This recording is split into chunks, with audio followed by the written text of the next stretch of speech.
नमस्कार, यो विशेष प्रस्तुतिमा स्वागत छ। म विष्णु बसौला।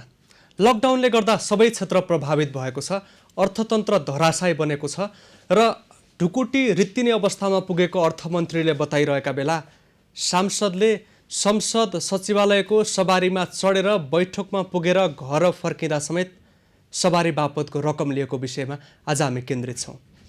विभिन्न व्यक्तिहरूसँग संवाद गरिरहेका छौँ। अहिले हामी संवाद गर्दैछौँ आफ्नै सवारीमा बैठकमा पुगेर सरकारले दिएको सवारी बापतको भत्ता नलिएका राष्ट्रिय सभा सदस्यसँग। उहाँ प्रकाश पन्त रहनु भएको छ। यहाँलाई स्वागत छ। पन्तजी, यहाँलाई स्वागत छ। धन्यवाद। लामो समय लकडाउन भयो, सबै क्षेत्र प्रभावित भएको छ। त्यो बिचमा पनि समितिका बैठकहरू चले, नियमित जसो जानुपर्ने अवस्था पनि रह्यो। यहाँ विधान समितिमा रहनु भएको हुनाले र लगातारका बैठकहरू पनि चले। यो बिचमा लकडाउनको समयमा आफ्नो सवारी नहुने सांसदको लागि सचिवालयले के कस्तो व्यवस्था गरेको थियो, कसरी आह्वान गरेको थियो?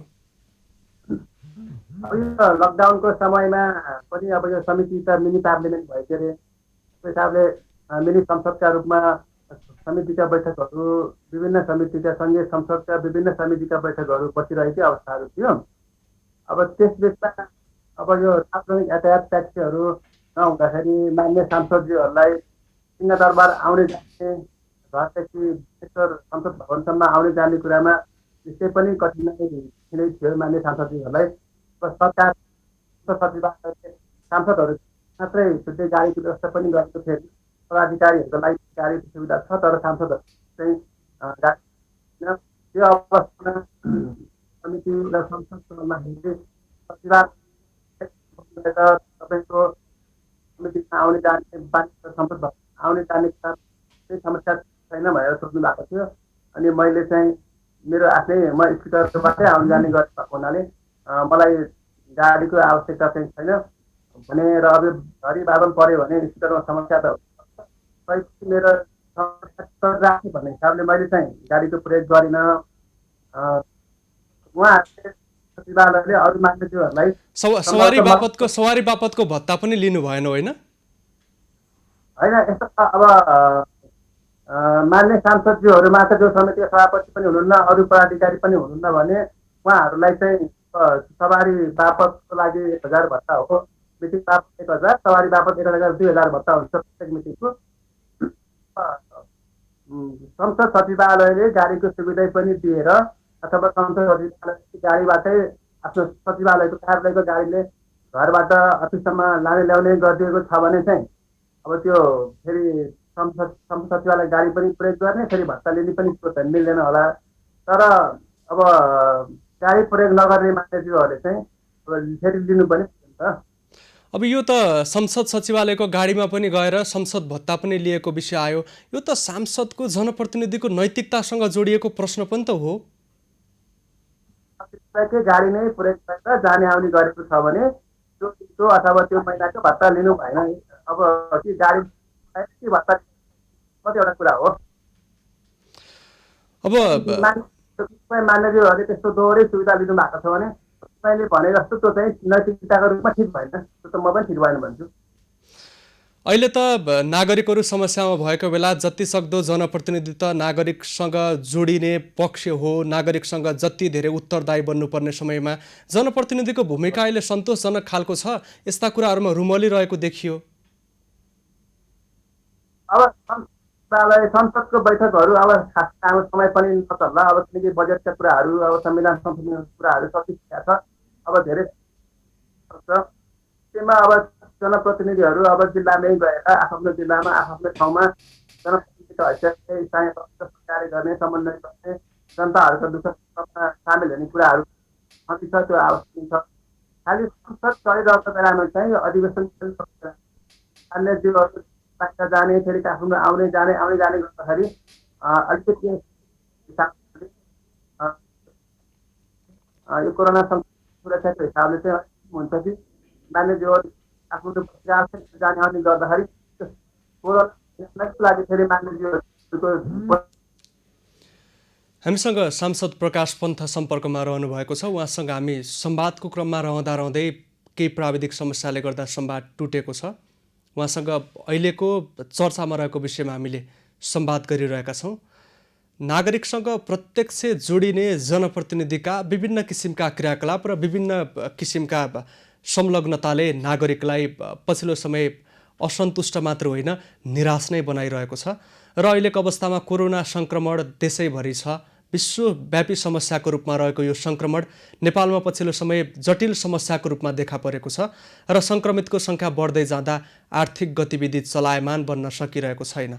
सांसदले लिएको भत्ताको विषय ज्यादै ठुलो अर्थतन्त्रमा टेवा पुर्याउने खालको विषय होइन, तर यो नजिरसँग जोडिएको विषय हो र जनप्रतिनिधिको अवस्था र उनीहरूको मानसिकतासँग जोडिएको विषय पनि हो। यो समयमा जति सक्दो नागरिकप्रति उत्तरदायी बन्नुपर्ने जनप्रतिनिधि सो किसिमले नागरिकको समस्या समाधान गर्नको लागि सहभागी नभएको, सक्रिय नभएको देखिएको छ। र नागरिकहरूले अहिले जनप्रतिनिधिबाट, सांसदबाट धेरै ठुलो अपेक्षा गरेका छन्, तर नागरिकहरूले आफ्ना मतबाट विजयी भएका जनप्रतिनिधि आफूहरूप्रति उत्तरदायी नभएको बताइरहेका छन्। कोरोना सङ्क्रमणले गर्दा विश्वव्यापी समस्या सिर्जना भइरहँदा नेपालमा पछिल्लो समय कोरोना सङ्क्रमितको ग्राफ बढ्दो क्रममा छ र अझ सङ्ख्या उल्लेख्य रूपमा बढ्न सक्ने बताइएको छ। यो समयमा संसद नचलेको समयमा पनि जनप्रतिनिधि स्थानीय तहमा पुगेर जनतासँग संवाद नगरेकोमा जनताहरूको निकै ठुलो दुखेसो छ र अहिलेको समयमा जनप्रतिनिधि जतिसक्दो उत्तरदायी बन्नुपर्ने समय हो। लकडाउनले गर्दा सबै क्षेत्र प्रभावित भयो, सवारी पनि सञ्चालन भएन। सवारी सञ्चालन नहुँदा पनि नियमित छलफल बैठकहरू बस्नुपर्ने कार्यतालिका सार्वजनिक भयो र त्यसपछि संसद सचिवालयले सांसदहरूलाई सम्पर्क गर्यो, अनुकूलताको विषयमा प्रश्न सोध्यो र यस्तै किसिमका विषयमा सांसदहरूले समन्वय गर्ने क्रममा पछिल्लो समय संसद सचिवालयको सवारीमा गएका सांसदले पनि सवारी भत्ता लिएको विषयले अहिले चौतर्फी टिका टिप्पणी भइरहेको छ। हामीसँग फेरि पनि सम्पर्कको लागि सांसद प्रकाश पन्थ जोडिनु भएको छ। हामी संवादलाई अगाडि बढाउँ। अहिले जतिसक्दो जनप्रतिनिधि नागरिकप्रति उत्तरदायी बन्नुपर्ने समय पनि हो र अहिले जनप्रतिनिधिले सवारी चढेको पैसा लिएको एउटा उदाहरण मात्रै हो। उनीहरूसँग प्रत्यक्ष सहभागी नभएको, नागरिकको गुनासो सुन्नका लागि जनप्रतिनिधि तयार नभएको जानकारी आइरहेको छ। यो अवस्थामा जनप्रतिनिधिहरूलाई चाहिँ नागरिकसँग सहज तरिकाले पहुँचमा जानको लागि, उनीहरूसँग सम्पर्क गर्नको लागि किन असहज छ? नागरिक मैत्री किन बन्न सकिरहेका छैनन् जनप्रतिनिधि?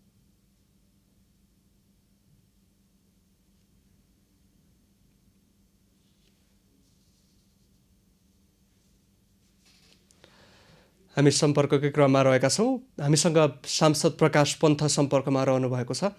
अब केही सांसदले त सवारी बापतको रकम लिनुभयो, तर यो रकम लिएको विषयमा दलहरूले पनि चासो देखाएनन्। स्वयं यहाँको दल कङ्ग्रेसले पनि चासो देखाएको देखिएन। दल चाहिँ किन चुक्यो यो विषयमा?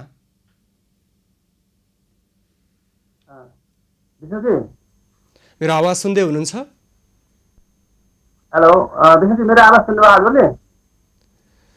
हामीसँग प्रकाश पन्थ सम्पर्कमा रहनु भएको छ। उहाँसँग सम्पर्कको क्रममा पटक पटक प्राविधिक समस्या आएको छ। उहाँलाई म संवादको लागि धन्यवाद दिन चाहन्छु। नेपाली कङ्ग्रेसबाट उहाँले प्रतिनिधित्व गर्नुहुन्छ राष्ट्रिय सभामा र हामीले यो विषयलाई निरन्तर जोडिरहेका छौँ। यो नजिरसँग जोडिएको विषय हो। यो जनप्रतिनिधिले सकेसम्म केही विषयमा सम्झौता गरून् भन्ने नागरिकले पनि चाहिरहेका छन्। अहिलेको अवस्थामा धेरै व्यक्तिहरू समस्यामा छन्। नागरिकहरूलाई अत्यन्तै धेरै कठिनाइ भइरहेको अवस्था छ र नागरिकहरू, केही व्यक्तिहरू छाक टार्न समेत मुस्किल पर्ने अवस्थामा छन् र निजी क्षेत्रमा काम गर्ने अधिकांश व्यक्तिको रोजगार कटौती भएको छ। केही नियमित काममा सक्रिय र संलग्न व्यक्तिहरूको पनि तलब नआउनेदेखि काम गरेको दिनको मात्रै तलब पाउनेसम्मका समस्या नागरिकले भोगिरहेका छन्। तर नागरिकको मतबाट जनप्रतिनिधि बनेका सांसदहरू पछिल्लो समय बैठक सञ्चालन नभएको समयको पनि तलब लिइरहेका छन् र यो विषयलाई पनि नागरिकले सकारात्मक तरिकाले बुझेका भन्ने छैनन्। हामीसँग फेरि पनि सम्पर्कमा प्रकाश पन्थ रहनु भएको छ। उहाँसँग हामी निकै संक्षिप्त संवाद गर्दैछौँ। अब केही सांसदले दोहोरो सुविधा लिएको देखियो। यो विषयमा राजनैतिक दल किन खुलेर बोलिरहेका छैनन्? यहाँको पार्टीको पनि मौनता देखियो। यसलाई कसरी हेर्ने?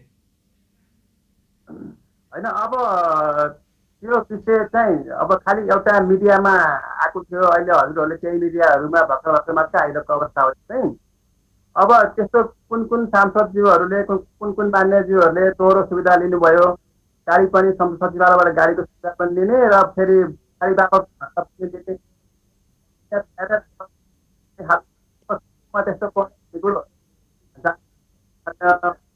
त्यो भएको हुनाले त्यो विषय हामी कहाँ छलफलको विषय बनेको छैन। सम्भवतः अब हामी यी विषयहरूलाई हामी उठाउँछौँ हाम्रो संसदीय दलको कार्यालयमा। संसदीय दलमा पनि यस्ता विषयहरू चाहिँ क्रियामा आइरहेछ, के भएको कसो भएको भनेर हामी यो विषयलाई उठाउने कोसिस गर्छौँ। मैले पनि नागरिक तहबाट जनप्रतिनिधिलाई हेर्ने नजर त यस्तै यस्तै खालका घटनाले गर्दा परिवर्तन भयो नि, विश्वास त गुम्दै गयो। अब सबै सांसदहरू खराबै पनि छैनन्, सबै असल पनि छैनन् भन्ने कुरा एउटा मान्यता छ बाहिर। अब काहीँ कतै कुनै कारणले चाहिँ त्यस्तो गल्तीहरू भयो भने सबैलाई त्यही रूपले हेर्नु पनि भएन। पहिलो कुरा मिडियालेदेखि लिएर पब्लिकले हेर्ने दृष्टिकोण पनि सबै खराबै छन् भन्ने पनि भएन। त्यो टेक्निकल्ली त्यस्तो अप्ठ्यारो बाध्यता पर्यो भन्ने कुराहरूमा हामी छलफल गर्छौँ, बहस चलाउँछौँ। अब अन्तिममा यहाँसँग संवादको लागि समय थोरै मात्रै भयो। नागरिकहरूले जुन किसिमको राजनैतिक दलबाट जनप्रतिनिधिबाट अपेक्षा गरेका थिए त्यो किसिमको भूमिका त पछिल्लो समय देखिएन नि, किन समस्या छ? होइन अब हामी संसदको हैसियतले सांसदहरू अब यो बाटोघाटोदेखि लिएर पुल पुलेसर बनाउनेतिर हामी कुद्ने होइन। स्थानीय तहले छ, स्थानीय तहले ती कामहरू गरिरहेको छ, प्रदेशले काम गरिरहेको छ। सङ्घीय संरचनामा गइसकेपछि सङ्घीयताको कार्यान्वयन भइसकेपछि फेरि सांसदहरू जनताको घर दैलोमै बाटोघाटोकै लागि सानसाना स्कुल छाउनेदेखि लिएर कुला पुलेसाहरूका कामको लागि कुद्ने कुरा चाहिँ आएन। हामी अहिले नीति बनाउने ठाउँमा छौँ। फेरि यो अहिलेको बजेट अधिवेशन बजेट केन्द्रित भएको हुनाले हामी बजेटमै पनि बढी छलफल छौँ। अरू कतिपय विधेयकहरूमा हामी छलफल छौँ। कोरोनाकै कारणले गर्दा हामी अब डे टु डे बाहिर पब्लिकसित कुद्ने कुरा, पब्लिकलाई भेट्ने कुरा, अनि त्यसपछि हामी जिल्लाहरू कुद्ने कुरा पनि अब अहिले संसद सचिवालयले नै हामीलाई धेरै बाहिर नहिँड्ने कुरामा संभावना गर्दा भोलि हाउस संसदीय सबसे धेरै मान्यज्यूहरूलाई कोरोना सङ्क्रमण भयो भने भन्ने हिसाबले हामी सतर्कता अप्नाएको मात्रै हो। हामी टेलिफोनदेखि लिएर यो मिडियादेखि लिएर अरूको प्रयोग गरेर जनतासित सम्पर्कमा हामी छँदैछौँ। खालि हाम्रो उपस्थिति भौतिक रूपमा हाम्रो उपस्थिति चाहिँ हुन नसकेको चाहिँ यो अधिवेशनमा मात्रै यस्तो भएको हो। हामी अघिल्ला अधिवेशनमा हुन्छ यहाँलाई समय र संवादको लागि धन्यवाद दिन चाहन्छु। धन्यवाद। हामीसँग सांसद प्रकाश पन्थ सम्पर्कमा रहनु भएको थियो। अहिले सबै तर्फबाट जनप्रतिनिधिको भूमिका प्रभावकारी नभएको भन्दै टिका टिप्पणी भइरहेको अवस्था छ। यस्तै विषयमा संवाद केन्द्रित रह्यो र सांसदहरूले संसद सचिवालयमा पुगेर घरसम्म आउने व्यवस्था संसद सचिवालयले गर्दा पनि सवारी बापतको भत्ता लिएको विषय अहिले संसद सचिवालयले पनि बताइसकेको छ र यो विषयमा राजनीतिक दलहरू भने खुलेर बोलेका छैनन्। हामी केही दलका प्रतिनिधिसँग पनि संवाद गरिरहेका छौँ र संवादको क्रममा दलभित्र छलफल गर्नका लागि आवश्यक भएको बताइएको छ।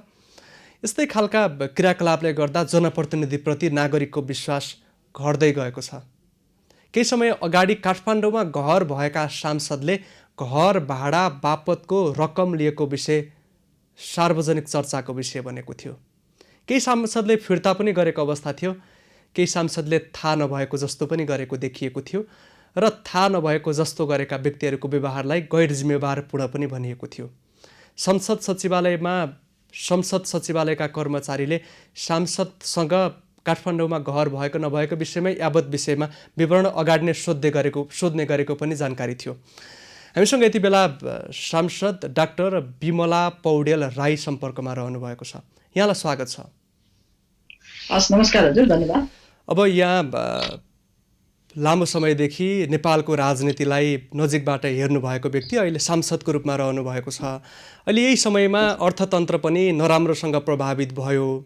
यो यहाँ राष्ट्रिय योजना आयोगमा पनि बस्नु भएको, यो स्थानीय तहदेखि लिएर सङ्घीय सरकारसम्म सांसद विकास कोषमा बजेट बढाउनेदेखि विभिन्न किसिमका गतिविधि भइरहेका छन्। अर्कोतर्फ अर्थतन्त्र सङ्कटमा परेको, अब खर्च धान्न गाह्रो भएको भनेर बताइएको छ। यो खर्च न्यूनीकरण गर्नको लागि, मितव्ययता अपनाउनका लागि जनप्रतिनिधिको भूमिका के हुन सक्छ? जनप्रतिनिधिहरूको तीनटा प्रमुख भूमिका हो त्यो बारेमा मैले यहाँहरूलाई सम्झाइरहनु नपर्ला। एउटा कानुन बनाउने कुरा भयो, अर्को सरकारले गरेको काम कारबाहीको अनुगमन गरेर सरकारलाई जवाफदेही बनाउने र जनताको सवालहरूका जनजीविकाका सवालहरूलाई संसदमा उठाउने।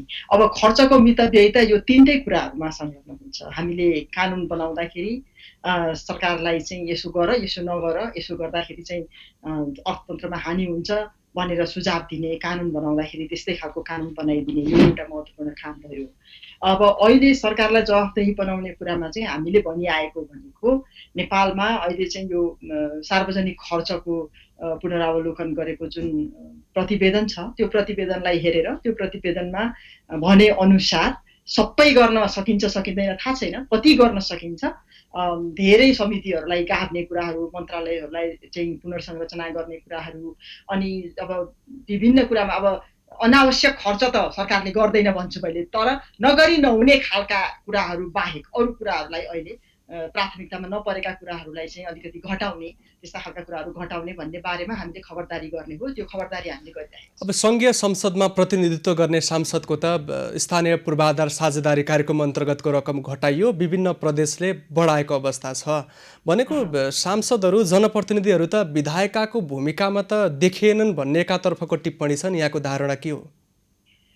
यो पहिलादेखि पनि हामीले भनेको हो, यो सांसदहरूको तजबिजमा खर्च गरिने भनेर पहिला सुरु हुँदाखेरि यो कार्यक्रम त्यति बेला जति बेला सुरु भएको थियो त्यति बेला हामीसँग जनप्रतिनिधिहरू थिएनन् विभिन्न तहमा, स्थानीय तहमा। अब प्रदेश त त्यति बेला छँदै थिएन होइन, सङ्घमा त्यति बेला चाहिँ स्थानीय जनप्रतिनिधिहरू नभएको अवस्थामा विकासको असाध्यै धेरै चाहिँ माग हुने स्थानीय जनताबाट, तर जनताबाट प्रतिनिधित्व भएर आउने सांसदले केही गर्न नसक्ने अवस्थामा यो सांसदको तजबिजमा विकासका कार्यक्रमहरू गराउन त भनेर अगाडिबाट सुरु भएको हो।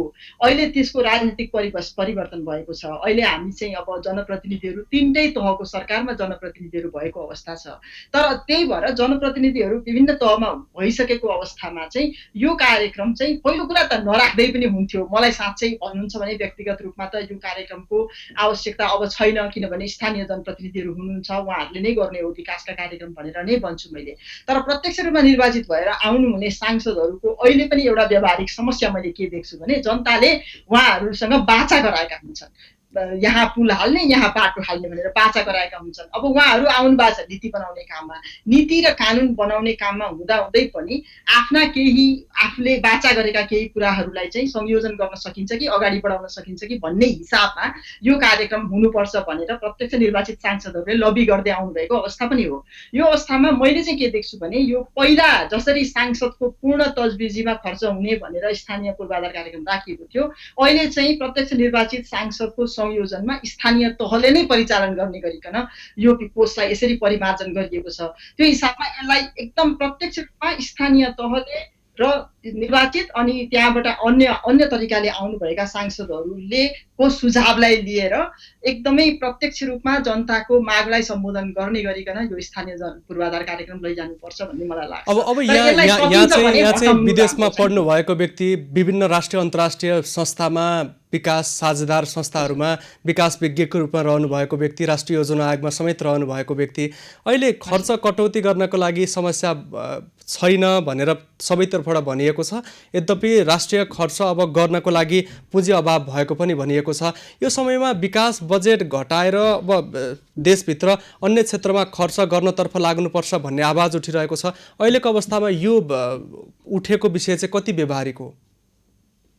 यस्तो छ, अब हिजो मात्रै पनि मन्त्री परिषदले निर्णय गरिसकेको छ पहिला खर्च नभएको स्थानीय विकास पूर्वाधारको बजेटलाई चाहिँ स्वास्थ्य पूर्वाधारमा लगाउने भनेर। अहिले नै पनि जुन विकास बजेट भनेर स्थानीय तहमा गएको छ त्यसलाई सबैभन्दा पहिलो आवश्यकता अहिले स्वास्थ्यका पूर्वाधारहरूमा हो, त्यतातिर खर्च गरियो र त्यसपछि चाहिँ आर्थिक पुनरुत्थान गर्नुपर्ने क्षेत्रहरू जस्तो अहिले धेरै व्यापारीहरूको, उद्यमीहरूको, सेवा क्षेत्रमा भएकाहरूको एकदमै अवस्था नाजुक छ बन्दाबन्दीको कारणले गर्दाखेरि, मतलब त्यसलाई पुनरुत्थान गर्नको लागि खर्च हुन्छ भनेदेखि त्यसले सान्दर्भिकता लिन्छ होइन र अब आफ्नै किसिमले आफ्नै प्राथमिकतामा यो बजेट गयो भने त्यसको सान्दर्भिकता हुँदैन।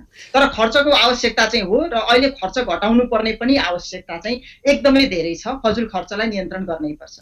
अब यो विषय एकातर्फ जोडतोडका साथ उठिरहेको छ, खर्च पुनरावलोकन आयोगको प्रतिवेदन पनि पूर्ण रूपमा कार्यान्वयन गर्नको लागि केही चरण अगाडि बढेको देखिए पनि त्यसतर्फ पनि सरकारको मनस्थिति नभएको टिप्पणी भइरहेको छ। अर्कोतर्फ संसद सचिवालयका बाट उपलब्ध गाडीबाट बैठक पुगेका व्यक्तिहरूले फेरि सवारी बापतको रकम लिएको विषय पनि आइरहेको छ। यो विषयलाई कसरी हेर्ने? अब मेरो अनुभवमा चाहिँ के छ भने जुन दिन संसदको बैठक बस्छ त्यो दिन 1000 यातायात भाडा र यातायातको खर्च र 1000 बैठक खर्च भनेर दिने गरेको छ। त्यो चाहिँ मैले देखेको छु। म आफू त अब आफ्नो गाडीमै जाने भएको भएर यो विषयमा म धेरै बोल्न सक्दिनँ, तर मैले कतिपय सांसदहरू देखेको छु जो चाहिँ बन्दाबन्दीको बेलामा अरूसँग लिफ्ट लिएर अथवा ट्याक्सी रिजर्भ गरेर त्यसमा चाहिँ आफ्नो आइडी कार्ड देखाउँदै अथवा कति चाहिँ मोटरसाइकलमा चाहिँ लिफ्ट लिएर आइराख्नु भएको पनि देखेको छु। अब त्यो हिसाबले पैसा खर्च गरेर आउनु हुने, बैठक भएको दिनको यातायात खर्च लिनुहुने सांसदहरूको हकमा त्यो त्यति ठुलो कुरा हो जस्तो मलाई लाग्दैन। किनभने सांसदहरूले एउटा त त्यो राष्ट्रिय सभाको प्रतिनिधि सभाको बैठक बसेको दिनको यातायात भत्ता पाउनुहुने हो, तर त्योभन्दा अगाडि पछाडि उहाँहरूले 100औं बैठक बस्नुहुन्छ, सरोकारवालाहरूसँग बैठक बस्नुहुन्छ, अन्य कमिटीहरूमा बैठक बस्नुहुन्छ। त्यो सबै कुराको त पाउने हुने होइन।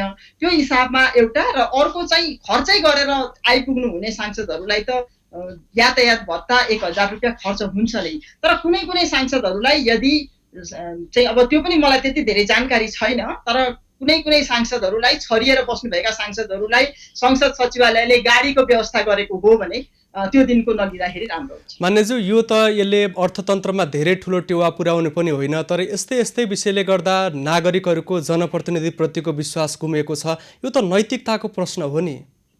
होइन, नैतिकताको एकदमै ठुलो प्रश्न हो। तर मैले अघि नै भने नि जसले चाहिँ आफै व्यवस्था गरेर आउन सक्नुहुन्छ उहाँहरूको लागि त समस्या छैन होला, तर दूर दराजबाट काठमाडौँमा डेरा गरेर बस्नुहुने र त्यो यातायात व्यवस्था आफ्नो साधन नभएका यातायात हायर गरेरै ट्याक्सी नै हायर गरेर जानुहुने सांसदहरूको लागि त फेरि त्यो खर्च पनि हो नि। होइन, हामीले मान्यज्यू सामान्य अवस्थाको कुरा गरिरहेका छैनौँ। अहिले लकडाउनको समयमा संसद सचिवालयकै गाडीमा पुगेका मान्यज्यूहरूले फेरि पनि सवारी बापतको भत्ता लिनु यो विषयमा हो कि जोड प्रश्न उठेको छ? त्यो मैले अघि नै भने हामी थुप्रै खालका सांसद छौँ। कोही आफ्नै गाडीमा जान्छौँ, आफ्नै व्यवस्था गर्छौँ, कोही चाहिँ सार्वजनिक गाडीमा जान्छौँ र कोही चाहिँ संसद सचिवालयले गाडीको व्यवस्था गर्छ। संसद सचिवालयले गाडीको व्यवस्था गरेको हकमा त्यस्ता सांसदहरूले त्यो लिनु हुँदैन। यो मैले अघि नै भनिसकेँ तपाईँलाई। अब असंलग्न क्षेत्रका व्यक्तिहरूको रोजगार कटौती भएको छ। धेरै व्यक्तिहरू नोहरूको नोपेको अवस्थामा छन्। अब संसद नचलेको समयमा पनि सांसदले तलब लिएको देखियो। अब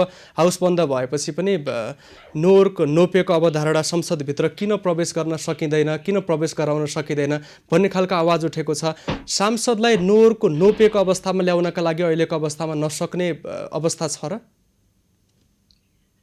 त्यस्तो त नहोला। मलाई कस्तो लाग्छ भने सांसदले किन तलब लिए भन्ने कुरा त सांसद बैठकहरू बसे पनि नबसे पनि सांसदको नियमावलीमा कोषमा अब त्यो एउटा जसरी चाहिँ सरकारी कर्मचारीहरूको तलब नियमित हुन्छ त्यस्तै प्रकारले सांसद सचिवालयले सांसदको तलब चाहिँ नियमन गर्छ र नियमअनुसार पाउने तलब उनीहरूले पाउँछन् नियमित रूपमा।